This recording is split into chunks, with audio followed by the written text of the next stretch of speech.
कलयुग में सत्य नहीं, यदि कलयुग में सत्य बोलते हैं तो आपका विरोध करने लग जाएंगे लोग। कलयुग में आप किसी को कह दीजिए कि लिव इन में रहना गलत है तो आपका विरोध हो जाएगा, क्योंकि कलयुग में सत्य नहीं, आप सत्य नहीं बोल सकते। मैंने बोला तो सत्य कि आजकल कुछ लोग लिव इन में रह के गलत करते हैं तो उसका मेरा विरोध किया लोगों ने, बड़े बड़े लोगों ने विरोध किया, क्योंकि सत्य पसंद नहीं है, इनको झूठ पसंद है। यदि इनके लिए कह दिया जाए कि आप लिव इन में रह रहे हैं, सही कर रहे हैं, अरे तो महाराज जी बहुत अच्छे, आप तो हमारा सपोर्ट कर रहे हैं। लेकिन यदि हम कह दें कि नहीं जी लिव इन में रहना गलत है, आप लोग ही बताइए लिव इन में रहना सही है कि गलत है? आप कैसी बहू चाहती हो जो लिव इन में रह के आए? बोलो, क्या आप में से कोई भी माँ अपने बेटे के लिए लिव इन में रहने वाली बहू चाहेगी? बोलो, नहीं चाहेगी। लेकिन आजकल हमने बोला कि लिव इन में रहना गलत है, तो हमारा क्या कर रहे हैं लोग? विरोध। क्यों? क्योंकि सत्य नहीं, इस कलयुग में आप सत्य नहीं बोल सकते। कलयुग में आप वैश्या को वैश्या नहीं कह सकते, वो है तो वैश्या पर सुनना चाहती है कि मैं सती सावित्री हूं। घूमेगी अर्धनग्न पर सुनना चाहेगी कि हमें देवी कहो।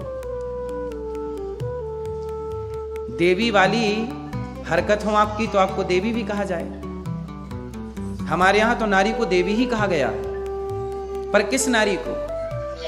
हमारे यहां सीता जैसी नारियां भी हैं जिनको हम सब पूछते हैं। मंदिर में कोई भी मंदिर ऐसा नहीं है जहां सीता जी ना हो, यदि राम है तो।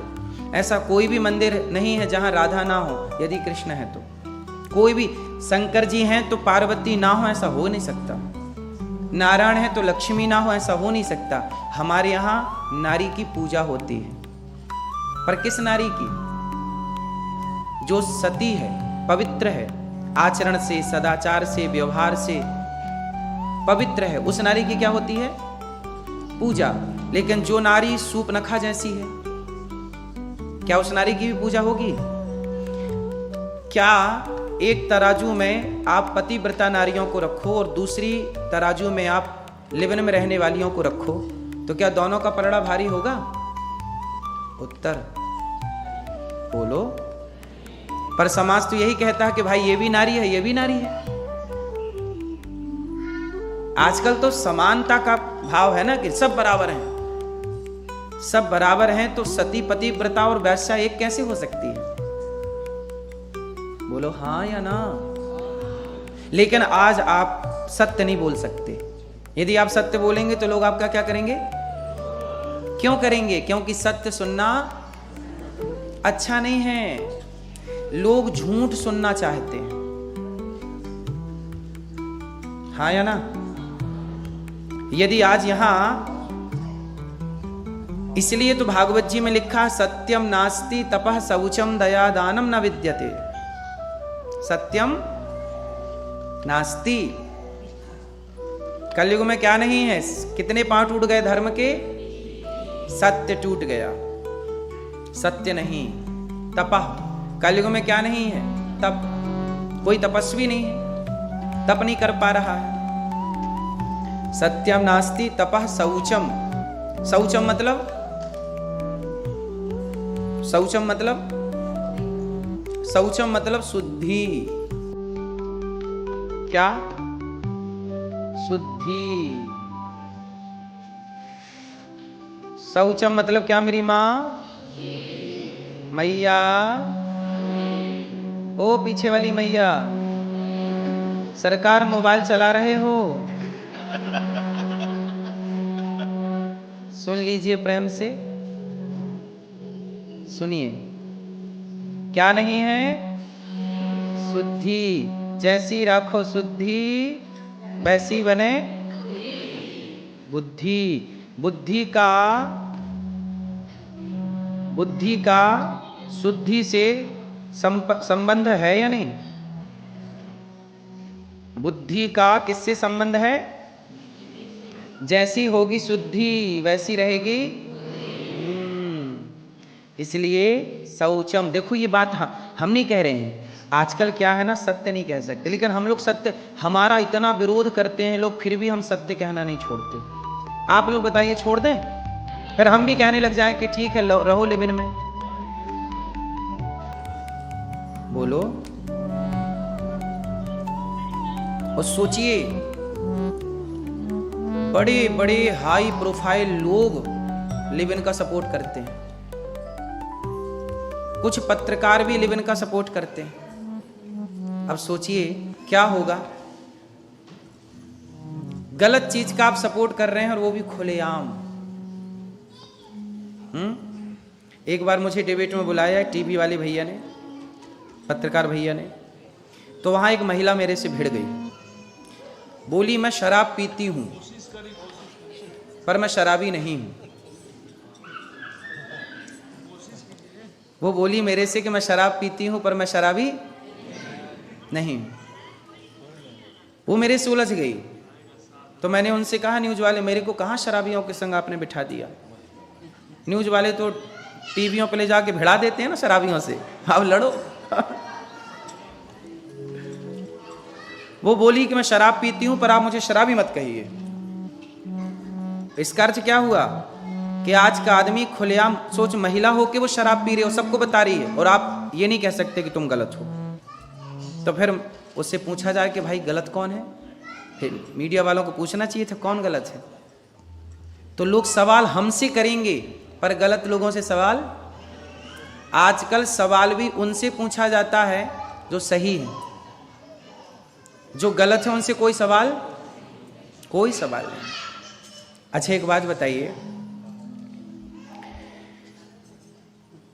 शौचम का अर्थ हम समझाएं आपको? समझेंगे? ये भी सच है पर थोड़ा आप स्वीकार करेंगे कि नहीं? सचिव वैद्य गुरु तीन जो प्रिय बोलहि भयास। तीन लोग ना मुंह देखी बातें नहीं करते, और तीन लोग यदि मुंह देखी बातें करने लग जाएं तो आपका नाश हो जाएगा। सचिव आपका सलाहकार यदि आपको आपके हिसाब की सलाह देने लग गया तो आपका पतन हो जाएगा। समझ रहे हैं? जैसे राजा है, राजा का सलाहकार क्या करे? अरे राजा जी आप तो बहुत अच्छे हैं, आपका तो बढ़िया चल रहा है। अरे सचिव का मतलब है कि वो सही बताए। राजा यदि गलत है तो गलत को गलत कहे और सही को। रावण का नाश कैसे हो गया? रावण का नाश इसी में हो गया क्योंकि रावण के जो सचिव थे, सचिव मतलब सलाहकार, रावण के सलाहकार कैसे थे? गलत थे। कैसे सलाहकार थे? जब हनुमान जी गए लंका जलाई तो लंका जल गई, तो पूरी लंका में दहशत हो गई कि अरे हनुमान जी आए तो एक बंदर इतना पावरफुल है तो राम की सेना कितनी पावरफुल। सारे बंदर, सारे लंकावासी थर थर थर थर कांपने लग गए। तब राजा रावण के मंत्रियों ने कहा, अरे महाराज घबराने की क्या जरूरत है, बंदर भालू तो हमारा भोजन है। अब देखो रावण सभा में बैठा है और मंत्री क्या बोल रहे हैं? रावण, ये लोग तो बंदर लोग तो हमारे क्या है? भोजन है, इनको तो हम मार के खा जाते हैं। और रावण बोल रहा, वाह, अरे महाराज आप तो चिंता ही मत करो, आने दो राम को, हम लड़ेंगे, हमसे थोड़ी जीत पाएंगे बंदर लोग। अब सोचिए रावण के सलाहकार रावण को क्या सलाह दे रहे हैं? सही सलाह है गलत है? सही सलाह किसने दी? विभीषण ने, कि रावण तू राम से पंगा ले रहा है, राम भगवान है, एक काम कर सीता मैया ले आगे और जा उनकी शरण में, सीता मैया तुझे माफ कर देंगी, और राम की शरण में जा, राम तुझे माफ कर देंगे। जब रावण ने सही सलाह दी तो रावण ने विभीषण को एक लात मारा, निकाल दिया लंका से। चल, रावण के युग में, रावण के जमाने में अच्छे लोगों को लात मारा जाता था, अच्छे लोगों को गाली दी जाती थी, और इन नालायक सलाहकारों को जो रावण के सलाहकार थे वो रावण अपनी खोपड़ी में बिठाता था। इसलिए ना रावण जैसी सत्ता का नाश हो गया। रावण का क्यों नाश हुआ?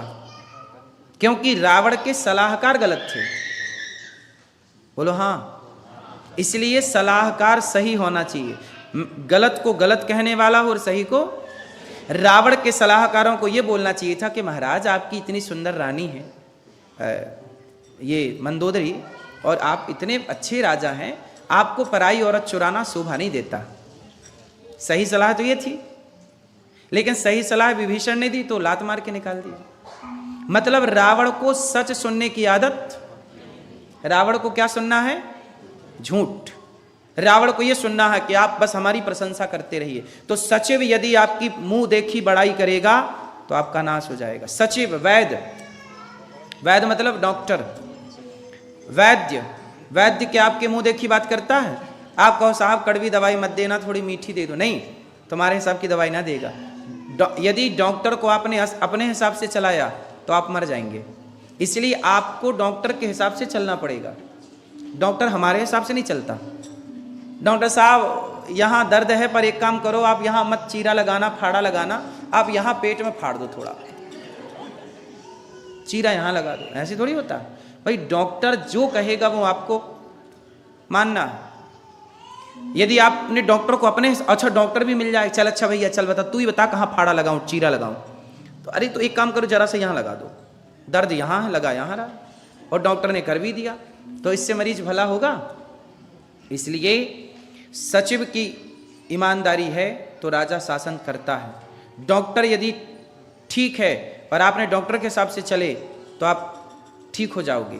तो सचिव, वैद्य, गुरु, तीसरे हैं गुरु। गुरु आपके हिसाब से बात नहीं करता कि आप लोगों को क्या अच्छा लगता है। गुरु वो बात करता है जो एक्चुअल में सही है, आप अच्छी लगे। जैसे गुरु कहता है, गुरु तो कहेगा ना कि सती और ये वैश्या है, अब कहो नहीं जी आप सबको सती कहो, तो गुरु मुंह दिखाई बात नहीं करता। और जो गुरु मुंह दिखाई बात करने लग जाए तो समाज का नाश हो जाता है। इसलिए मैं तो आज भी सही बोलता हूं कि लेवन में रहना गलत है। अब इसका जो विरोध करते हैं सो करते रहे, हमें क्या करना। आप बताइए हम इनके हिसाब से बोलना शुरू कर दें? इसलिए सचिव, वैद्य, गुरु तीन जो प्रिय बोलहि भयास, यदि ये तीनों प्रिय बोलने लग गए, यदि ये आपके हिसाब से चलने लग गए तो समाज का नाश हो जाएगा। हाँ या ना? इसलिए लोग हमारा विरोध करते हैं। हमारा विरोध क्यों करते हैं लोग? क्योंकि सच हमेशा कड़वा होता है।